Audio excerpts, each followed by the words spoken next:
Hi, வயிற்று புண்ணாற்றக்கூடிய தேங்காய் பால் கஞ்சி எப்படி செய்கிறதுன்னு பார்க்கலாமா? கொதிக்கிற தண்ணியில் ஃபஸ்ட்டு 1 டம்ளர் அரிசியை ஊற வச்சு சேர்த்துக்கிறேன். அரிசி அரை மணி நேரம் ஊறினா போதும்.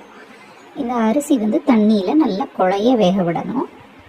வேகிறப்பவே அதுக்கு தேவையான அளவுக்கு உப்பு சேர்த்துக்கோங்க. உப்பு சேர்த்து இந்த கஞ்சியை நல்லா வேக விடணும். கூடவே ஒரு 10 பல் பூண்டு, 1 ஸ்பூன் அளவுக்கு வெந்தயம் இதையும் சேர்த்துக்கோங்க. சேர்த்துட்டு நல்லா வேக விடணும். அரிசி குழஞ்சி வரணும், அந்த அளவுக்கு வேக விடணும். இந்த கஞ்சி குடிக்கிறதுனால நமக்கு வயிறு புண்ணு சீக்கிரமே ஆறிடும். ஒரு டைம் குடித்தாலே ஆறிடும். இப்போது தேங்காய் பாலில் 2வது 3வது பாலை சேர்த்துக்கிறோம். இந்த டைமில் அரிசி பார்த்திங்கன்னா ஒரு 3/4 வாசி நல்லாவே வெந்துருச்சு, குழையவே வெந்துருச்சு. 2வது 3வது பாலை ஊற்றி நல்லா ஒரு வேக விடுங்க, பசை மாதிரி வேகணும். இப்போது முதல் பாலை ஊற்றுறேன்.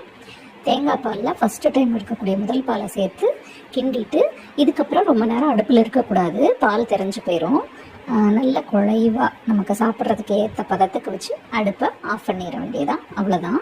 இது ரொம்ப சீக்கிரமாகவும் செஞ்சிடலாம். ஒரே டைம் சாப்பிட்டிங்கனாலே போதும், நல்ல கியூர் தெரியும். கண்டிப்பாக மறக்காமல் செஞ்சு பாருங்கள். வயிற்று புண்ணுனால இருக்கக்கூடிய நெஞ்செரிச்சல் இதெல்லாமே சீக்கிரமாக இதில் குணமாகும். ரொம்ப நல்ல மருந்து. மறக்காமல் செஞ்சு பாருங்கள். நம்ம சேனலை சப்ஸ்கிரைப் பண்ணுங்கள். தேங்க்யூ, பாய்.